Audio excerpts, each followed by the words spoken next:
Você já se perguntou o que acontece quando todos os sistemas de um avião falham simultaneamente a 41 mil pés de altitude, em plena tempestade, no meio da madrugada, sobre o Oceano Atlântico? Hoje você vai descobrir através dos meus olhos porque eu vivi essa experiência. Meu nome é Carlos Silva, sou comandante de Boeing 777 há 18 anos. E esta é a história da noite em que 298 pessoas dependeram exclusivamente da minha capacidade de voar, como nos primórdios da aviação. Sem instrumentos, sem radar, sem comunicação por rádio. Uma noite em que aprendi que, por trás de toda a tecnologia moderna, ainda existe algo que nenhum computador pode substituir: o instinto de um piloto experiente e a determinação de nunca desistir de trazer todos para casa em segurança. Era 23 de outubro de 2023, uma segunda-feira aparentemente comum. O voo TAM 8847 estava programado para decolar de Guarulhos às 23h45, com destino ao Aeroporto Internacional de Miami. Eu comandava essa rota há 5 anos e conhecia cada milha daquele trajeto como a palma da minha mão. Havia voado para Miami mais de 200 vezes, em todas as condições meteorológicas possíveis, e sempre com a mesma rotina meticulosa que aprendi em meus primeiros anos como copiloto. Ao meu lado, o copiloto André Mendes, um profissional excepcional de 34 anos, com quem já havia voado dezenas de vezes. André era daqueles copilotos que todo comandante sonha em ter, tecnicamente impecável, calmo sob pressão e com uma capacidade impressionante de antecipar problemas antes que eles se manifestassem. Nossa sintonia na cabine era resultado de 3 anos voando juntos na rota transatlântica. Ele conhecia meus procedimentos. Eu confiava plenamente em seus reflexos e juntos formávamos uma equipe que a companhia considerava uma de suas mais confiáveis para voos longos. O Boeing 777-300ER, matrícula PT-MSC, estava em condições impecáveis. Era uma aeronave relativamente nova, fabricada em 2019 com apenas 47 mil horas de voo. Durante o walk-around que realizei pessoalmente, um hábito que mantive desde meus tempos de copiloto, inspecionei cada detalhe da aeronave: pneus com pressão correta e desgaste mínimo, sistemas hidráulicos sem vazamentos, superfícies de controle livres e alinhadas, luzes de navegação funcionando perfeitamente, pitôs desobstruídos, tomadas estáticas limpas. Até mesmo os pequenos detalhes, como as antenas do sistema TCAS e os sensores de Angle of Attack, estavam em perfeito estado. Na cabine, os checklists pré-voo correram sem intercorrências. Os 3 sistemas hidráulicos independentes apresentavam pressão normal. Os 2 motores Rolls-Royce Trent 800 haviam passado por todos os testes de motor. O sistema de gerenciamento de voo estava programado corretamente com todos os waypoints da rota, e as condições meteorológicas previstas para nossa rota apresentavam apenas algumas células de chuva isoladas sobre o oceano. Nada que um 777 com seu sistema de radar meteorológico de última geração não pudesse enfrentar com tranquilidade total. A carga de combustível havia sido calculada cuidadosamente. 127.400 quilos, suficientes para o voo direto até Miami, com reservas para contingências, desvios meteorológicos e possíveis esperas no destino. O peso total da aeronave estava em 358.800 quilos, dentro dos limites operacionais, mas pesado o suficiente para exigir toda a extensão da pista 27R de Guarulhos para uma decolagem segura. Os 298 passageiros já estavam acomodados. Era uma carga típica para a temporada. Famílias brasileiras retornando de férias nos Estados Unidos, executivos da indústria automobilística em viagens de negócios, estudantes universitários voltando para universidades americanas após o recesso escolar. Alguns turistas americanos que haviam visitado o Brasil. Na primeira classe, reconheci alguns rostos familiares. Passageiros frequentes que eu já havia transportado dezenas de vezes. Eles cumprimentavam com acenos discretos, aquela familiaridade que se desenvolve entre comandante e passageiros regulares. A tripulação de cabine era comandada pela comissária-chefe Isabela Rodrigues, uma profissional com 15 anos de experiência em voos internacionais. Ela havia trabalhado comigo em pelo menos 50 voos anteriores e conhecia meus padrões de comunicação com a cabine. Sua equipe incluía 8 comissários experientes, todos certificados para rotas transoceânicas e treinados nos procedimentos específicos do Boeing 777. Às 23h52, após todos os checklists completos e com os passageiros devidamente acomodados, recebi a clearance da Torre de Guarulhos. TAM 88847, Torre de Guarulhos. Clearance para decolagem pista 27 direita. Vento calmo. QNH 1013. Autorizado até Miami via Ugaso, Cebu. Mantenha nível de voo 390. Torre de Guarulhos. TAM 88847. Cópia da clearance. Pista 27 direita. QNH 1013. Nível 390 via Ugaso, Cebu. Obrigado. A decolagem foi impecável. Com 348.800 quilos de peso total, precisávamos de praticamente toda a extensão da pista, mas os motores Trent 800 responderam com sua potência característica de 115 mil libras força cada um. A velocidade de decolagem V1 estava calculada em 178 nós, VR em 185 nós e V2 em 193 nós. André chamou cada velocidade com precisão, e às 23h58 UTC, éramos airborne, ganhando altitude sobre as luzes da Grande São Paulo. Positive Rate Gear Up, chamei, seguindo o procedimento padrão. Gear Up, confirmou André, recolhendo o trem de pouso. Em poucos minutos, estávamos voando sobre as luzes da cidade, seguindo a rota de saída Ugaso, que nos levaria sobre o Oceano Atlântico. O sistema de piloto automático foi engajado aos 1.500 pés. E a partir daí a aeronave seguiria automaticamente a rota programada no FMS até Miami. Atrás de nós, os 298 passageiros já começavam a relaxar. Alguns já dormiam nas poltronas reclináveis, outros assistiam filmes no sistema de entretenimento individual. Muitos liam livros ou revistas. As comissárias iniciaram o serviço de jantar e o aroma de comida aquecida começou a se espalhar pela cabine. Era uma rotina que eu havia presenciado milhares de vezes. A transformação gradual de uma aeronave cheia de passageiros ansiosos em um ambiente calmo e relaxado, confiando completamente em nossa capacidade de levá-los ao destino com segurança. Durante a primeira hora de voo, tudo transcorreu dentro da mais absoluta normalidade. Cruzávamos a 41 mil pés de altitude, velocidade Mach 0,84, cerca de 540 mph na altitude de cruzeiro. Consumo de combustível rigorosamente dentro dos parâmetros calculados pelo sistema de gerenciamento de voo. André e eu conversávamos sobre procedimentos de rota. Ajustávamos pequenos detalhes de navegação baseados nos ventos reais que encontrávamos e monitorávamos constantemente os sistemas da aeronave. O piloto automático mantinha a aeronave estável enquanto seguíamos precisamente a rota programada rumo ao waypoint Ugaso, localizado sobre o oceano a aproximadamente 400 milhas náuticas da costa brasileira. Realizamos os checklists de cruzeiro sem intercorrências. Pressurização estável em 8.000 pés de altitude simulada. Temperatura da cabine confortável em 22 graus Celsius. Todos os sistemas operando normalmente. O radar meteorológico mostrava algumas células de precipitação isoladas ao longo de nossa rota, mas nada que parecesse preocupante. Eram formações típicas para a época do ano. Chuvas tropicais de final de tarde que se dissipam naturalmente durante a noite. Carlos, André chamou minha atenção enquanto monitorizava o radar. Tem uma célula se formando ali à frente, mas parece fraca. Amarelo claro no radar. Olhei para a tela do radar meteorológico. Realmente havia uma pequena formação nubosa, cerca de 100 milhas à nossa frente.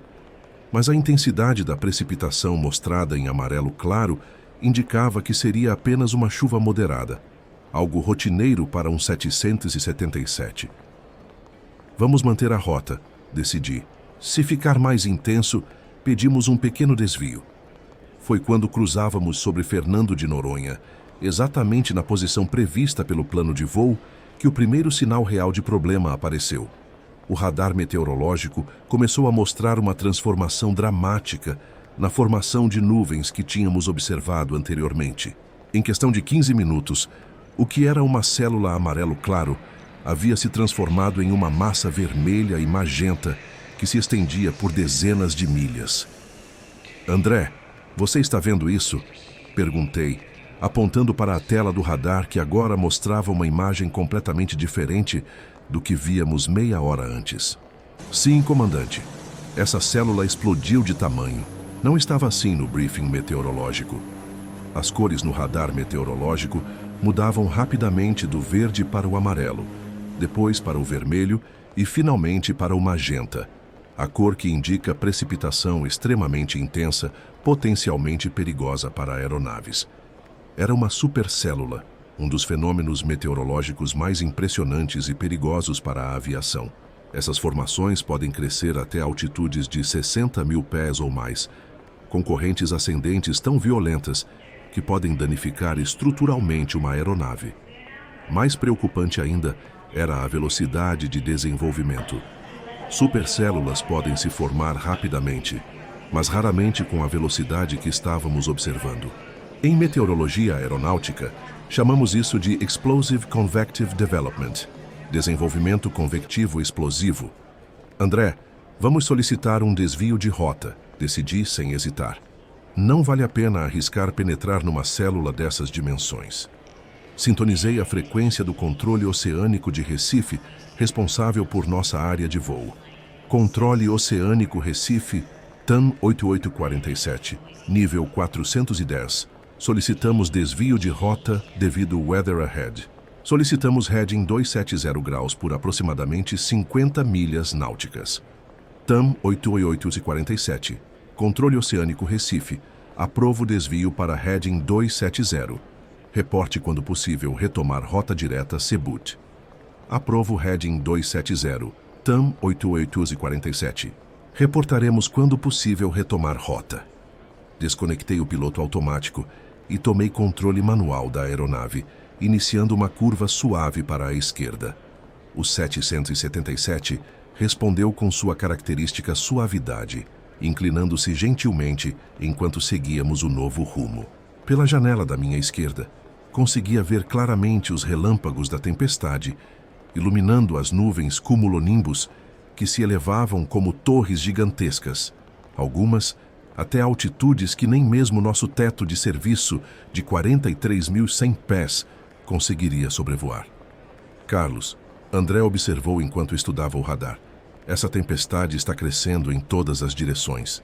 Olha só a extensão. Ele estava absolutamente correto. Durante os próximos 20 minutos mantivemos o desvio, contornando cuidadosamente a tempestade.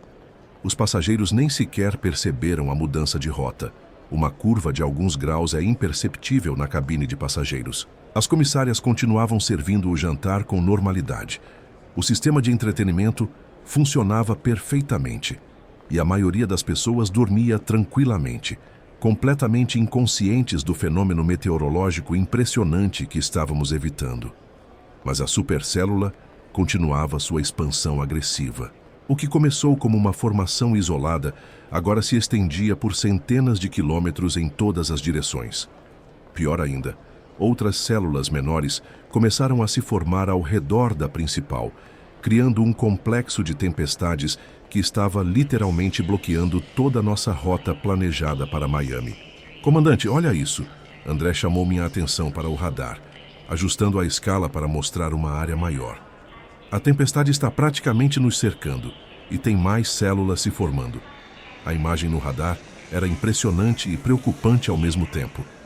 Em questão de poucos minutos, o que era uma tempestade isolada havia se transformado em um sistema meteorológico gigantesco.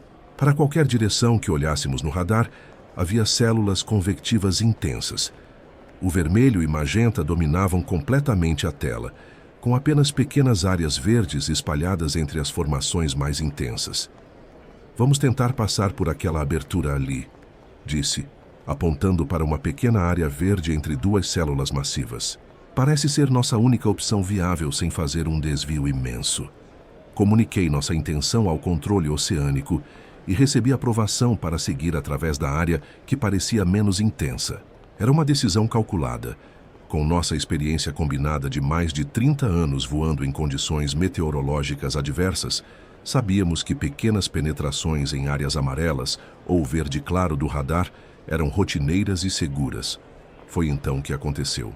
Às 1h34 UTC, quando estávamos a aproximadamente 800 milhas náuticas da costa brasileira, voando a 41 mil pés em direção àquela pequena abertura entre as tempestades, o mundo mudou em uma fração de segundo. Um clarão cegante iluminou toda a cabine com uma intensidade que jamais havia experimentado. Foi como se 1000 flashes fotográficos de estúdio tivessem disparado simultaneamente dentro do cockpit. Senti um choque elétrico poderoso percorrer todo o meu corpo através dos controles de voo. Uma sensação de formigamento intenso que subiu pelos meus braços até os ombros. Um som ensurdecedor, mais alto e mais profundo que qualquer trovão que eu já havia escutado em quase 2 décadas de aviação, tomou conta não apenas do cockpit, mas de toda a estrutura da aeronave. Era como se estivéssemos dentro de um sino gigantesco, sendo golpeado por um martelo colossal. Então, o silêncio. Todas as telas se apagaram instantaneamente. Todos os sistemas eletrônicos falharam como se alguém tivesse desligado o interruptor geral da aeronave. O Primary Flight Display, o Navigation Display, o Engine Indication and Crew Alerting System, o radar meteorológico, o sistema de piloto automático, as luzes da cabine, os sistemas de comunicação, absolutamente tudo desapareceu em um segundo. Estávamos em completa escuridão. A única fonte de luz no cockpit eram os relâmpagos intermitentes da tempestade que nos cercava, criando sombras fantasmagóricas que dançavam pelas paredes da cabine de comando.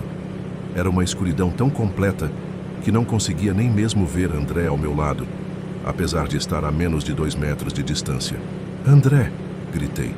Mas minha voz soou estranha na cabine, agora silenciosa, sem o ruído constante dos sistemas eletrônicos. "André, você está bem?" "Sim, comandante", ele respondeu, e pude ouvir um tremor em sua voz que nunca havia detectado antes. "O que aconteceu? Perdemos tudo?" "Fomos atingidos por um raio. Parece que perdemos todos os sistemas elétricos." Pela primeira vez em 18 anos de carreira como comandante, senti o verdadeiro significado da palavra terror. Não era medo. Medo é algo que você sente quando conhece o problema e sabe que existe uma solução nos manuais. Terror é o que você sente quando percebe que está completamente sozinho, no escuro, a 41 mil pés de altitude, com quase 300 vidas dependendo de você, sem absolutamente nenhum instrumento para orientá-lo e sem precedente em sua experiência para guiá-lo. Mas o treinamento intensivo falou mais alto. Anos de simulador, milhares de horas de voo, centenas de situações de emergência ensaiadas, procedimentos memorizados e praticados até se tornarem automáticos.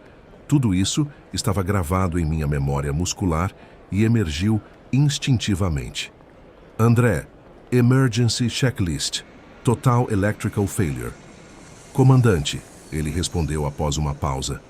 "Não consigo ver o checklist. Não há luz alguma aqui dentro." Ele estava absolutamente correto. A cabine estava tão escura que não conseguíamos nem ver os instrumentos básicos à nossa frente.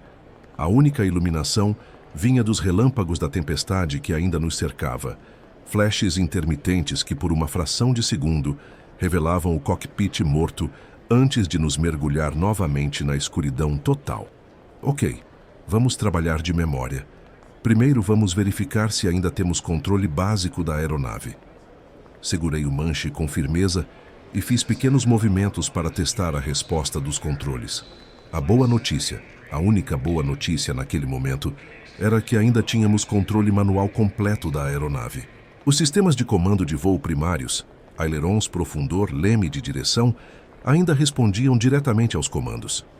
Isso significava que o raio não havia danificado os cabos de comando mecânicos ou os sistemas hidráulicos primários. "André, você consegue sentir se ainda temos pressurização na cabine?" Ele pausou por um momento, prestando atenção às sensações físicas, especialmente nos ouvidos que são os primeiros a detectar mudanças de pressão. "Sim, comandante. Meus ouvidos não estão estourando. A pressurização ainda está funcionando normalmente." Outra boa notícia crucial. Os sistemas de pressurização e controle ambiental do 777 têm fontes de energia independentes dos sistemas eletrônicos principais. Então ainda tínhamos ar respirável na cabine e não correríamos o risco de hipóxia. Mas as más notícias eram absolutamente devastadoras. Sem instrumentos de voo não sabíamos nossa posição exata, nossa altitude precisa, nossa velocidade, nossa direção, nossa configuração atual, ou quanto combustível nos restava. Pior ainda, não tínhamos comunicação por rádio com o controle de tráfego aéreo ou com nossa companhia. Estávamos completamente isolados do mundo, voando às cegas sobre uma das regiões mais remotas do planeta. Comandante, a voz de André soou tensa pela primeira vez nos 3 anos que voávamos juntos. Sem navegação, sem comunicação, como vamos encontrar um aeroporto? Como vamos mesmo saber para onde estamos voando? Era a pergunta de $1 milhão. Como encontrar um aeroporto quando você não sabe onde está, não sabe para onde está indo? Não pode se comunicar com ninguém e está voando completamente às cegas?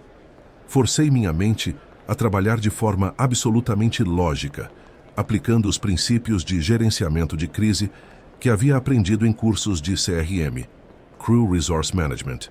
Primeiro, precisava estabelecer nossa situação atual com base no que sabíamos no momento da falha. Posição: desconhecida com precisão, mas baseada em nossa última posição conhecida, provavelmente sobre o Oceano Atlântico, entre 600 e 1.000 milhas náuticas da costa brasileira, na área oceânica controlada por Recife. Altitude: desconhecida com precisão, mas provavelmente ainda próxima aos 41.000 pés, já que não senti mudanças bruscas na pressão da cabine ou nos controles da aeronave. Combustível: desconhecido, mas com base no tempo de voo decorrido desde a decolagem, devíamos ter aproximadamente 2 horas e meia de autonomia restante em condições normais de cruzeiro. Velocidade: desconhecida, mas pela sensação nos controles e pelo ruído aerodinâmico, ainda parecíamos estar em velocidade de cruzeiro normal. Direção: completamente desconhecida. Podíamos estar voando em qualquer direção. Configuração da aeronave: aparentemente normal, já que não senti mudanças nos controles.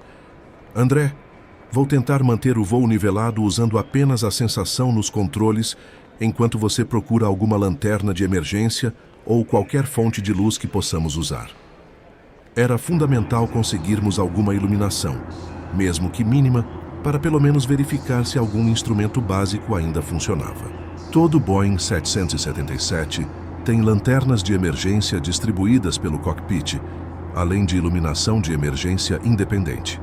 Enquanto André vasculhava às cegas pela cabine, procurando por lanternas de emergência no kit de primeiros socorros e nos compartimentos laterais, mantive o manche firme, tentando sentir a aeronave através dos controles. Era uma habilidade que os pilotos antigos, aqueles que voavam antes dos instrumentos modernos, dominavam completamente, a capacidade de perceber a atitude e o comportamento da aeronave através das sensações transmitidas pelos controles de voo. O 777 parecia estável, não sentia vibrações anormais. Os controles respondiam normalmente e, pela sensação nas superfícies de comando, parecíamos estar em voo nivelado. Mas parecer não era suficiente quando você tem 298 vidas a bordo. Após alguns minutos que pareceram eternos, André encontrou uma pequena lanterna de emergência LED no kit de primeiros socorros. Comandante, consegui uma luz. O feixe fraco, mas funcional da lanterna iluminou parcialmente o painel de instrumentos principal. O que vimos foi simultaneamente aterrorizante e revelador. Todas as telas eletrônicas estavam completamente mortas.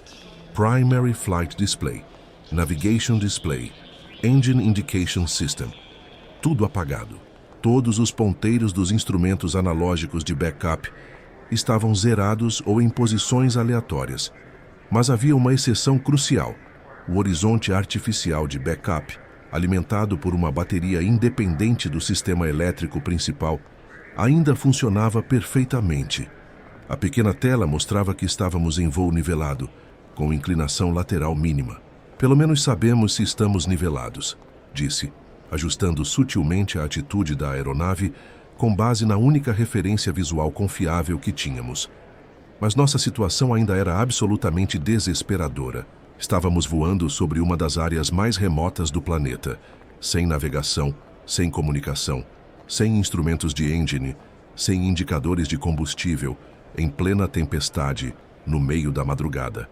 Foi então que me lembrei de algo que meu primeiro instrutor de voo, um ex-piloto da FAB, chamado Coronel Mendes, havia me ensinado durante meu curso de piloto privado, 25 anos atrás. Carlos, nunca se esqueça de que antes dos computadores, antes do GPS, antes de todos esses sistemas eletrônicos modernos, os pilotos voavam usando as estrelas, o Sol, a Lua, referências visuais no solo e suas próprias habilidades. Charles Lindbergh cruzou o Atlântico em 1927 com menos instrumentos do que você tem num Cessna 152. Se eles conseguiam, você também consegue. Olhei através das janelas laterais do cockpit. Entre os relâmpagos da tempestade, quando as nuvens se abriam momentaneamente, conseguia ver algumas estrelas. Não muitas, mas algumas estavam visíveis. André, você se lembra das constelações básicas de navegação celestial? Um pouco, comandante. Cruzeiro do Sul para determinar o sul. Polaris para o norte. Mas estamos no hemisfério sul, então Polaris não vai nos ajudar. Exato. Vamos usar o Cruzeiro do Sul para determinar o sul geográfico. Se conseguirmos manter uma direção aproximadamente oeste-noroeste, eventualmente chegaremos à costa brasileira. Era um plano rudimentar, quase primitivo pelos padrões da aviação moderna, mas era literalmente tudo o que tínhamos. Durante os próximos 15 minutos, entre os clarões dos relâmpagos e quando as nuvens permitiam, consegui identificar o Cruzeiro do Sul e usar as duas estrelas guia, Alfa e Beta Centauri, para determinar uma direção aproximada sul. André, vou fazer uma curva muito lenta para a esquerda. Com base nas estrelas, acredito que estamos voando para nordeste. Precisamos corrigir nossa rota para oeste-noroeste se quisermos alcançar a costa. Executei uma curva extremamente suave, usando apenas a referência visual das estrelas quando elas apareciam entre as nuvens e os relâmpagos. Era literalmente como navegar em um veleiro no século XVIII, exceto que estávamos a 41 mil pés de altitude, voando a mais de 500 mph, com quase 300 pessoas, dependendo da precisão dessa navegação celestial improvisada. Mas ainda havia um problema mais crítico que qualquer questão de navegação: combustível.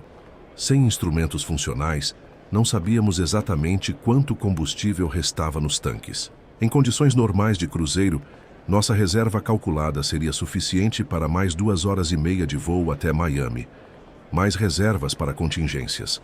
Mas os desvios meteorológicos, as mudanças de altitude e rota, e principalmente a incerteza sobre nossa eficiência atual de combustível, sem os sistemas de otimização automática, tornavam impossível calcular nossa autonomia real. Comandante, André interrompeu meus cálculos mentais. E se começarmos uma descida gradual? Talvez em altitude mais baixa conseguimos sair dessa tempestade e ter melhor visibilidade do solo ou de luzes costeiras. Era uma ideia que fazia muito sentido. A 41 mil pés estávamos literalmente no meio das torres de cumulonimbus da supercélula. Descendo para altitudes menores, talvez conseguíssemos voar por baixo da camada principal da tempestade e obter referências visuais do solo. Além disso, altitudes menores significam menor consumo de combustível e maior densidade do ar, o que poderia nos dar algumas vantagens operacionais. Excelente ideia, André. Vamos descer para 25 mil pés. Mas vamos fazer isso muito gradualmente, para não assustar os passageiros e não sobrecarregar a estrutura. Iniciei uma descida muito gradual, usando apenas a referência do horizonte artificial de backup e as sensações nos controles. Era um procedimento extremamente delicado. Descer muito rápido poderia causar pânico na cabine de passageiros. As pessoas sentem mudanças bruscas de altitude através da pressão nos ouvidos, além de colocar estresse estrutural desnecessário na aeronave. À medida que descíamos lentamente, a turbulência aumentava consideravelmente. O avião começou a balançar mais intensamente e podia ouvir distintamente objetos caindo na cabine de passageiros atrás de nós. As comissárias provavelmente estavam lutando para manter os passageiros calmos, sem entender exatamente o que estava acontecendo na cabine de comando. Imaginei Isabela e sua equipe tentando explicar aos passageiros que a turbulência era normal, que logo passaria, mantendo a calma profissional, mesmo sem saber que estávamos enfrentando uma das emergências mais raras e graves da aviação comercial. Durante a descida, aproveitei para fazer uma avaliação mais detalhada de nossos sistemas. Com a lanterna de André, conseguimos verificar que alguns sistemas básicos ainda funcionavam. Controles de voo primários funcionando normalmente, sistema hidráulico aparentemente funcionando, baseado na sensação nos controles, pressurização funcionando normalmente, motores aparentemente funcionando normalmente, baseado no ruído e vibração, horizonte artificial de backup funcionando perfeitamente. Mas havíamos perdido completamente todos os sistemas de navegação, todas as comunicações, todos os instrumentos de engine, indicadores de combustível, piloto automático, radar meteorológico, sistema de gerenciamento de voo, luzes externas controláveis. Aos 30.000 pés, algo extraordinário aconteceu. Através das janelas laterais, comecei a distinguir pequenos pontos de luz muito distantes no horizonte. Não eram estrelas, eram luzes artificiais, luzes de atividade humana. André, você está vendo isso? Onde, comandante? Ali, 2 horas muito distante. Pequenos pontos de luz. André seguiu minha indicação e, após alguns segundos, conseguiu identificar as mesmas luzes. Sim, comandante. São luzes de cidades. Isso significa que estamos nos aproximando da costa. Eram as primeiras luzes artificiais que víamos desde o início da emergência, 1 hora antes. Pequenos pontos de luz espalhados no horizonte distante, indicando presença humana, civilização, aeroportos potenciais.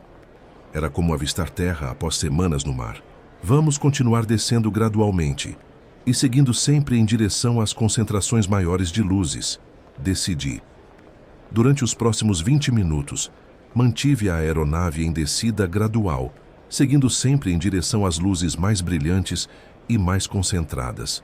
Era navegação visual pura, exatamente como os pioneiros da aviação faziam nas décadas de 1920 e 1930, quando voar à noite significava seguir linhas de trem iluminadas e luzes de cidades. Aos 20.000 pés, a visibilidade havia melhorado drasticamente. Estávamos voando por baixo da camada principal de tempestades e podia ver claramente um padrão extenso de luzes na costa. Pelo formato da linha costeira e pela distribuição das luzes urbanas, estimei que estávamos em algum lugar entre Natal e Recife. Aos 15.000 pés, a situação havia se transformado completamente. Não apenas conseguia ver as luzes das cidades costeiras, mas também conseguia identificar padrões específicos, rodovias iluminadas, zonas industriais, áreas residenciais e, mais importante, o que pareciam ser luzes de aeroportos. André, olha ali, às 10 horas. Você vê aquelas 2 linhas paralelas de luzes? André seguiu minha indicação e, após alguns segundos, confirmou. Sim, comandante. Parecem luzes de pista. Eram exatamente o que esperávamos ver. 2 linhas paralelas de luzes brancas, estendendo-se por vários quilômetros, claramente uma pista de aeroporto. Pelo comprimento aparente e pela intensidade das luzes, parecia ser um aeroporto de grande porte. Vamos nos aproximar para identificar o aeroporto, decidi. À medida que nos aproximávamos, podia ver que era definitivamente um aeroporto internacional de grande porte. Havia múltiplas pistas, sistemas de luzes de táxi complexos e o que claramente era um terminal de passageiros extenso e bem iluminado. Pelos padrões de luz e pela localização costeira, tinha quase certeza de que era o Aeroporto Internacional Gilberto Freire, em Recife. Mas então enfrentamos o próximo problema crítico. Como pousar sem comunicação por rádio? Como alertar o controle de tráfego aéreo sobre nossa emergência? Como obter clearance para pouso? Como coordenar com os serviços de emergência no solo? André, você se lembra dos sinais luminosos de emergência do manual? Sim, comandante. Verde contínuo significa clearance para pouso. Vermelho contínuo significa não pouse. Vermelho intermitente significa aeroporto inseguro. Verde intermitente significa autorizado para táxi. Exato. Vamos voar sobre o aeroporto em altitude baixa e ver se a torre nos sinaliza. Era um procedimento de emergência que havíamos estudado teoricamente, mas que nem André nem eu jamais havíamos executado na prática. Sinais luminosos de emergência são raramente usados na aviação moderna, mas existem exatamente para situações como a nossa. Configurei a aeronave para um voo baixo sobre o aeroporto. Reduzi a potência dos motores e ajustei o ângulo de descida para passar sobre o campo a aproximadamente 3.000 pés de altitude. Baixo o suficiente para ser claramente visível da torre, mas alto o suficiente para manter segurança. À medida que nos aproximávamos do aeroporto, podia haver movimento no solo. Luzes de veículos se dirigindo para posições ao longo da pista. Claramente uma mobilização de emergência. Alguém no solo havia detectado nossa aproximação e estava preparando os serviços de resgate. Voamos sobre o aeroporto em linha reta, seguindo a direção da pista principal. Imediatamente vi uma luz verde intensa e contínua, vinda da torre de controle. O sinal universal para Clearance for Landing. André, luz verde da torre, estamos autorizados a pousar. Era um alívio indescritível. Após mais de uma hora voando completamente isolados, finalmente tínhamos estabelecido comunicação, mesmo que através de sinais luminosos primitivos. Mas pousar uma aeronave do porte de um Boeing 767-300ER sem instrumentos de aproximação, sem referências de velocidade precisas, sem indicadores de combustível, em uma pista que não conhecíamos detalhadamente, ainda à noite, seria inquestionavelmente o maior desafio técnico de toda a minha carreira. Posicionei a aeronave para uma aproximação padrão à pista principal. Baseando-me na experiência e em cálculos mentais, estimei que estávamos a aproximadamente 12 milhas da cabeceira da pista, a 4.000 pés de altitude. André, vou configurar para pouso. Vamos fazer tudo manual. Trem de pouso flaps, tudo sem assistência eletrônica. Comandante, André perguntou com preocupação evidente. Sem instrumentos de velocidade, como vamos controlar a velocidade de aproximação? Era a pergunta mais crítica. A velocidade de aproximação para um 767-300ER totalmente carregado deveria ser em torno de 160 nós, cerca de 185 pr. Muito lenta, e correríamos o risco mortal de stall. Muito rápida e não conseguiríamos parar dentro da pista disponível. Vou usar uma combinação de sensação, som dos motores e comportamento aerodinâmico, respondi. 18 anos voando este tipo de aeronave me deram uma boa intuição sobre velocidade baseada no ruído aerodinâmico. Comecei a configuração manual para pouso. Primeiro, estendi o trem de pouso usando o sistema manual de backup. Senti a aeronave vibrar ligeiramente quando as rodas principais e o trem de nariz se estenderam e travaram. Uma sensação familiar que indicava que estava na velocidade apropriada para essa configuração. Em seguida, comecei a estender os flaps gradualmente, degree por degree, usando novamente apenas a sensação e o som como referência. Cada configuração de flap tem características sonoras e aerodinâmicas distintas que um piloto experiente aprende a reconhecer. Flap 5.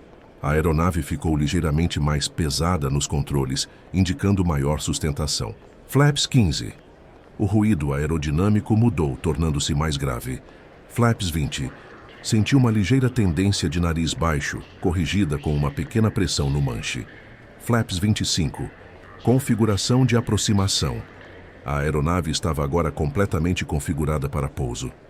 Durante esse processo, mantive comunicação constante com André. Como está nossa atitude no horizonte artificial? Nivelada, comandante. Ligeira tendência de nariz baixo, mas controlada. Perfeito. Vou iniciar a aproximação final. A aproximação final começou aos 2.500 pés, a aproximadamente 8 milhas da cabeceira da pista. As luzes da pista cresciam à nossa frente, como duas linhas paralelas de diamantes brilhantes cortando a escuridão. Nunca uma pista havia parecido tão bonita e, ao mesmo tempo, tão desafiadora. André, a partir de agora você vai manter os olhos fixos no horizonte artificial e me avisar imediatamente se inclinarmos mais de 2 graus para qualquer lado ou se a atitude mudar bruscamente.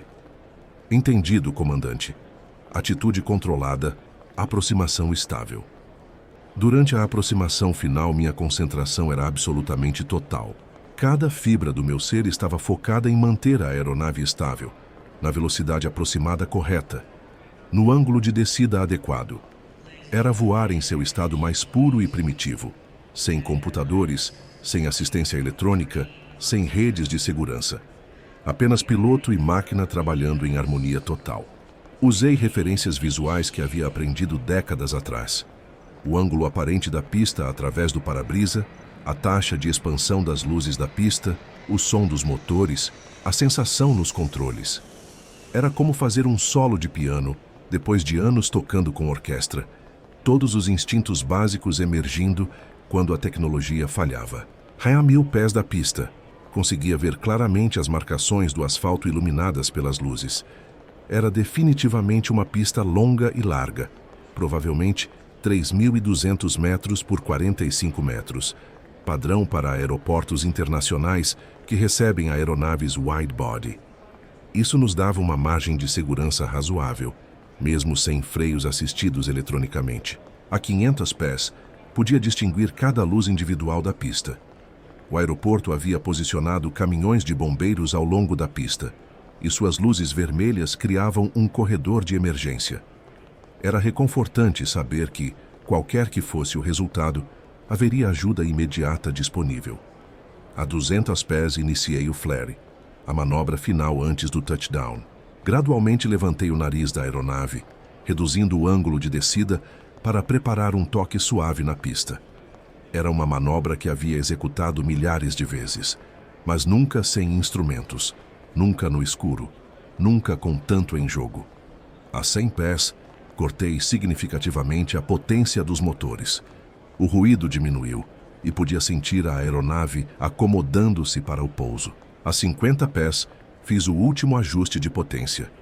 E então, a 02 UA-47 UTC, após 1 hora e 13 minutos voando completamente às cegas, após ter navegado por navegação celestial, após ter voado usando apenas instinto e experiência, as rodas principais do PTMSC tocaram o asfalto da pista 18 do Aeroporto Internacional Gilberto Freire, em Recife.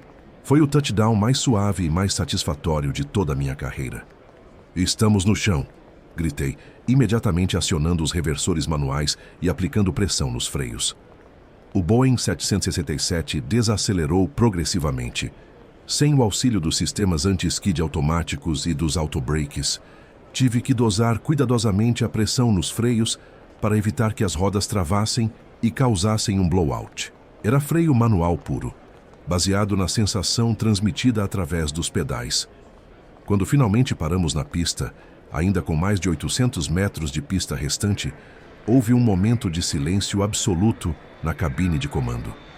André e eu nos olhamos, ainda sem acreditar completamente que havíamos conseguido.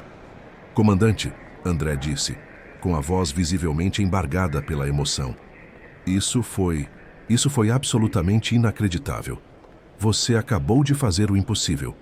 Através das janelas, víamos os faróis dos caminhões de bombeiros se aproximando rapidamente de ambos os lados. O aeroporto havia mobilizado todos os recursos de emergência disponíveis assim que detectaram nossa aproximação não anunciada. Durante os minutos seguintes, técnicos especializados embarcaram na aeronave para verificar os sistemas e garantir que não havia riscos de incêndio ou outros perigos. O processo de evacuação dos passageiros foi conduzido com calma. A maioria nem sequer sabia da gravidade da situação que havíamos enfrentado. Muitos passageiros, ao desembarcar, comentaram apenas sobre uma aproximação um pouco mais turbulenta que o normal, ou o pouso pareceu um pouco diferente. Alguns até elogiaram a suavidade do touchdown. Eles não faziam ideia de que acabavam de participar de um dos eventos mais extraordinários da aviação comercial moderna. Isabela Rodrigues, nossa comissária-chefe, foi uma das últimas a sair da aeronave. Quando passou pela cabine de comando, parou e nos olhou com uma expressão que misturava admiração e incredulidade.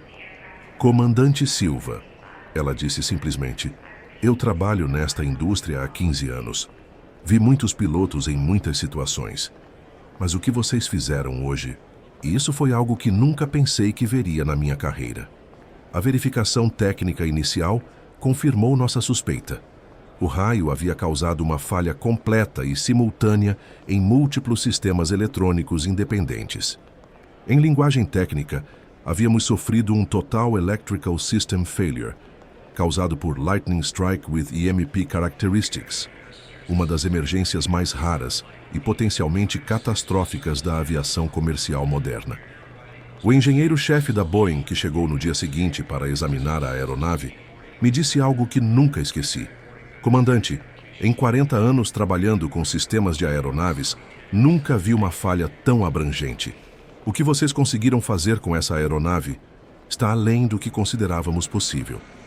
Durante as horas seguintes, enquanto a aeronave era minuciosamente inspecionada e os sistemas eram analisados por equipes especializadas da TAM, Boeing e autoridades de aviação civil, passei por um processo interno de reflexão profunda sobre o que havia acontecido.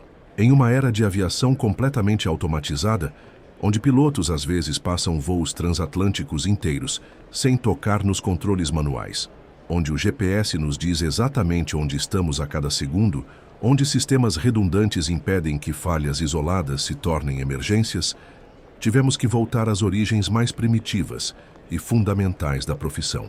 Voamos como Alberto Santos Dumont voou em 1906, como Charles Lindbergh cruzou o Atlântico em 1927, como Amelia Earhart navegou sobre o Pacífico, como todos os pioneiros da aviação voaram antes da existência de GPS, radar, comunicações por rádio ou qualquer forma de assistência eletrônica moderna.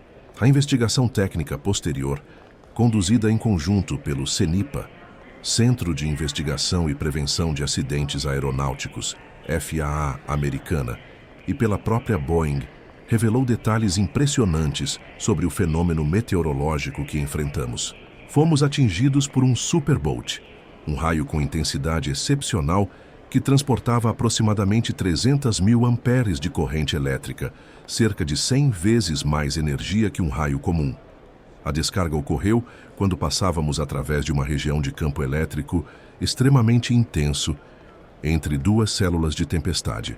A energia foi tão intensa que criou um pulso eletromagnético, EMP, que penetrou simultaneamente em múltiplos sistemas supostamente independentes e protegidos por blindagem eletromagnética. Destruiu instantaneamente circuitos integrados em diferentes compartimentos da aeronave, causando falhas que, segundo os manuais de engenharia, teoricamente não deveriam ocorrer simultaneamente. O relatório técnico documentou danos em mais de 40 sistemas diferentes: navegação primária e secundária, comunicações VHF e HF, transponder, sistemas de Engine Indication, Fuel Quantity Indication, Flight Management Computer, Autopilot, Autothrottle e até mesmo sistemas de iluminação da cabine que teoricamente eram independentes. Mas a investigação também revelou algo mais significativo para a comunidade aeronáutica mundial, que nossa resposta à emergência havia sido tecnicamente impecável. As decisões de descida gradual, navegação celestial improvisada, comunicação por sinais luminosos e aproximação visual manual foram todas validadas pelos investigadores como procedimentalmente corretas e demonstrando excepcional airmanship under extraordinary circumstances. O relatório final, publicado 18 meses depois, concluiu: "In face of a catastrophic and unprecedented total electrical system failure, the flight crew demonstrated exemplary skill, technical knowledge, and decision-making capability that resulted in the safe recovery of aircraft and all 298 souls on board. This event demonstrates that fundamental flying skills, situational awareness, and crew resource management remain absolutely critical even in the era of highly automated commercial aircraft. Durante as semanas seguintes ao incidente, recebi centenas de mensagens de pilotos de todo o mundo, comandantes da Lufthansa, Air France, British Airways, United, Emirates, Singapore Airlines. Profissionais de todas as principais companhias aéreas do planeta expressaram admiração, mas mais importante, reflexão sobre suas próprias práticas e preparação. Um comandante sênior da Lufthansa, Klaus Hoffmann, com 25 anos de experiência em rotas transatlânticas, me escreveu: Carlos, vocês nos lembraram de algo fundamental que corremos o risco de esquecer na era dos sistemas automatizados, que somos pilotos primeiro, operadores de sistema depois. Obrigado por nos mostrar que as habilidades fundamentais de aviação nunca ficam obsoletas. Não importa quão avançada seja a nossa tecnologia. Um instrutor de voo da Emirates Training Academy comentou: sua experiência deveria ser estudada em todas as escolas de aviação do mundo, não apenas como um caso de emergência excepcional, mas como um lembrete poderoso de que a essência do voo ainda reside na capacidade do piloto de sentir e controlar a aeronave sem depender completamente da automação. O capitão Jennifer Walsh, uma das poucas mulheres comandantes de 777 da United Airlines, escreveu: Comandante Silva, sua história me inspirou a revisar completamente meu programa pessoal de treinamento continuado. Agora dedico tempo regular para praticar voo manual, navegação básica e procedimentos degradados. Você nos lembrou que competência real significa estar preparado para quando tudo falha. André e eu continuamos voando juntos como equipe titular na rota São Paulo-Miami. Nossa experiência daquela noite criou um vínculo profissional e pessoal que transcende qualquer protocolo ou procedimento formal.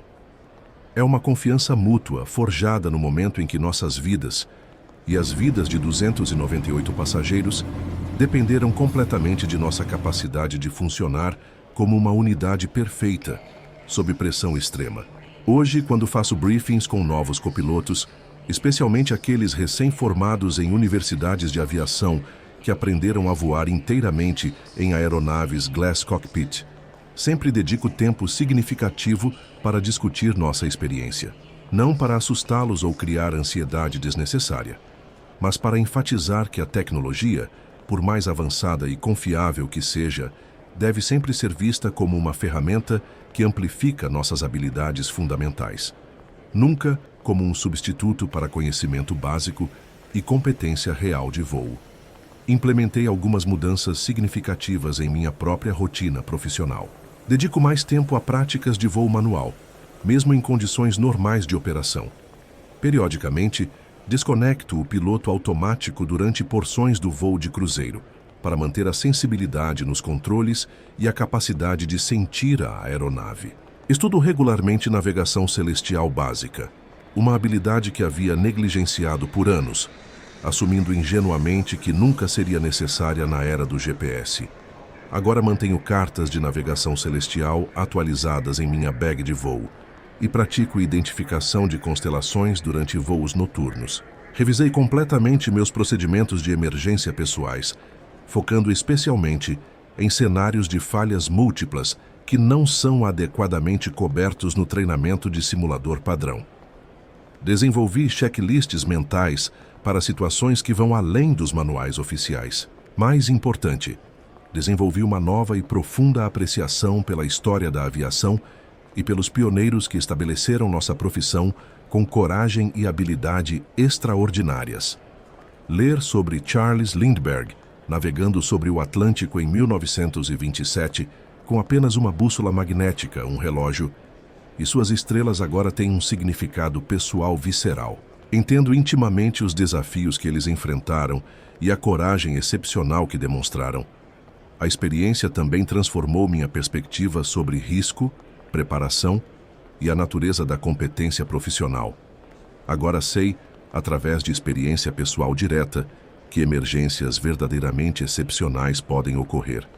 Situações que não estão nos manuais, que não são cobertas adequadamente no treinamento de simulador que exigem improvisação criativa, adaptabilidade e a aplicação flexível de princípios fundamentais em circunstâncias extraordinárias. 6 meses após o incidente, fui convidado para apresentar nossa experiência na International Conference on Aviation Safety, em Montreal, um evento que reúne os principais especialistas em segurança de voo do mundo.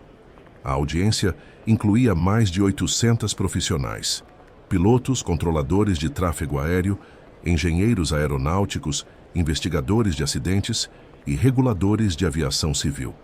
A resposta foi extraordinária. Durante a sessão de perguntas, que se estendeu por mais de 1 hora, um piloto veterano da Air France comentou: "Comandante Silva, sua apresentação nos lembra de algo fundamental que a indústria às vezes esquece, que no cerne da aviação moderna ainda existe algo irredutivelmente humano. Obrigado por nos mostrar que o fator humano pode ser nossa maior vulnerabilidade ou nossa maior força, depende de como nos preparamos." Um investigador-chefe do NTSB americano observou: "Este evento demonstra a importância crítica de manter uma abordagem equilibrada entre dependência da tecnologia e preservação das habilidades fundamentais de voo. É um caso de estudo perfeito para reformularmos nossos padrões de treinamento." A Boeing incorporou elementos específicos de nossa experiência em suas próximas atualizações de programas de treinamento para o 777 e outras aeronaves wide-body. Agora há maior ênfase em procedimentos de emergência que envolvem falhas múltiplas de sistemas, exercícios específicos de voo manual sob condições severamente degradadas e cenários que testam a capacidade de improvisação dos pilotos quando os procedimentos padrão não se aplicam. Várias companhias aéreas importantes ao redor do mundo, incluindo Lufthansa, Air France, British Airways e Emirates, revisaram seus programas de treinamento continuado para incluir mais tempo de prática de voo manual, navegação de emergência e o que chamam de Lost Procedures Training, treinamento para situações onde os pilotos ficam temporariamente perdidos sem referências eletrônicas.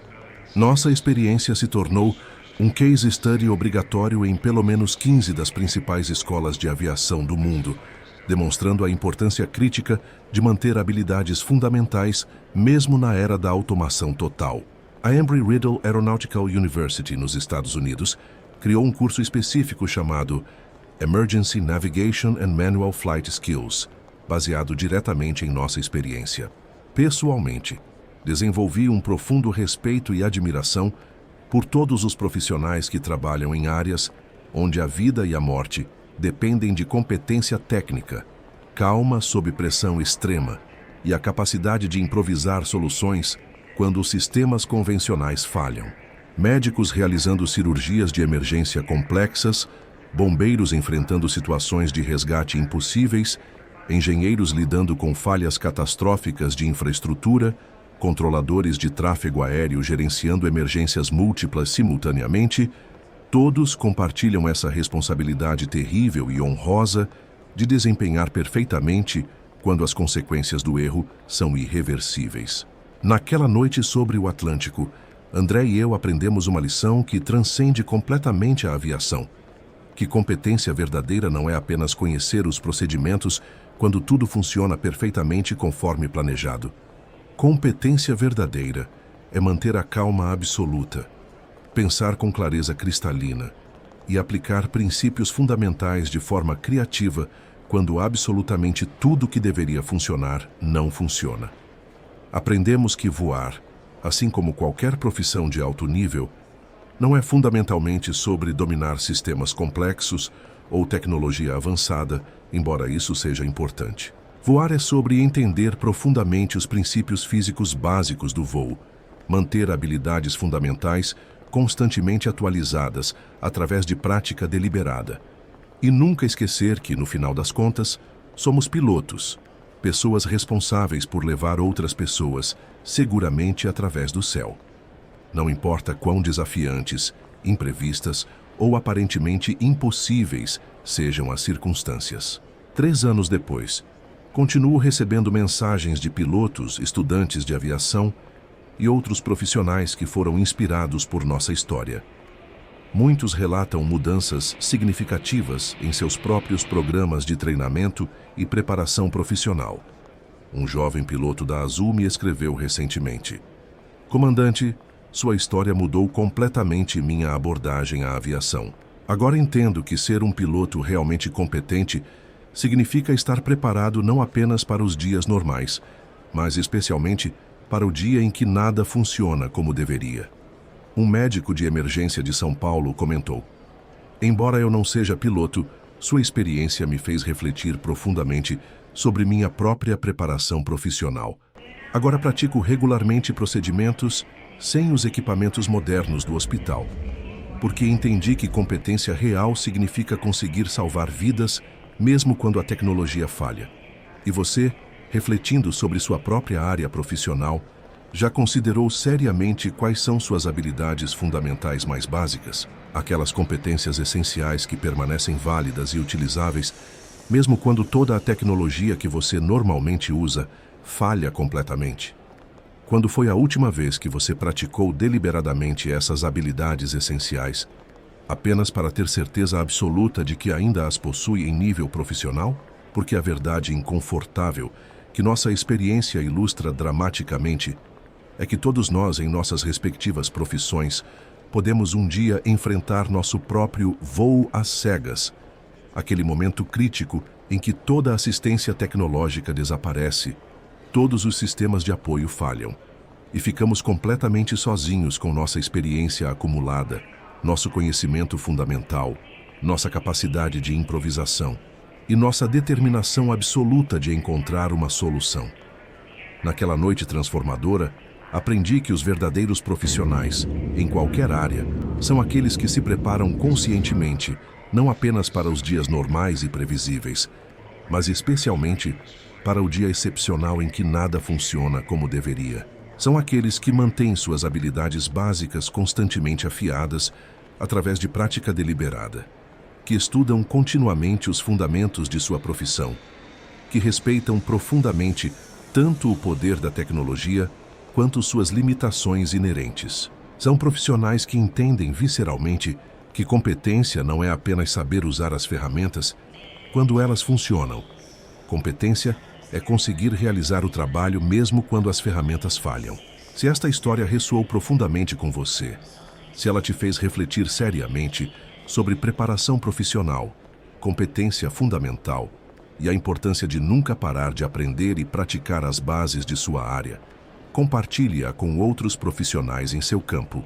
Inscreva-se no canal Caixa Preta para mais relatos reais dos céus que exploram os limites da competência humana e deixe um comentário contando sobre algum momento significativo em sua carreira, quando você teve que confiar completamente em suas habilidades fundamentais para resolver uma situação crítica. Porque no final das contas, não importa quão avançada seja a nossa tecnologia, não importa quão sofisticados sejam nossos sistemas de apoio, não importa quão automatizados sejam nossos processos, sempre haverá momentos excepcionais em que o fator humano, nossa competência, nossa experiência, nossa capacidade de adaptação, nossa determinação, faz toda a diferença entre sucesso e falha, entre segurança e tragédia, entre levar todos para casa ou não. E nesses momentos cruciais que definem carreiras e vidas, não são os computadores que salvam vidas, não são os sistemas automatizados que encontram soluções, são pessoas preparadas, competentes, experientes e absolutamente determinadas a nunca desistir. Não importa quão escura seja a noite ou quão impossível pareça a situação. Afinal, voar às cegas não é apenas uma metáfora poética. Às vezes, é literalmente uma questão de vida ou morte. E nesses momentos, só há uma coisa que pode nos guiar para casa em segurança: a competência humana desenvolvida através de anos de preparação cuidadosa, prática deliberada e a recusa absoluta de aceitar a derrota.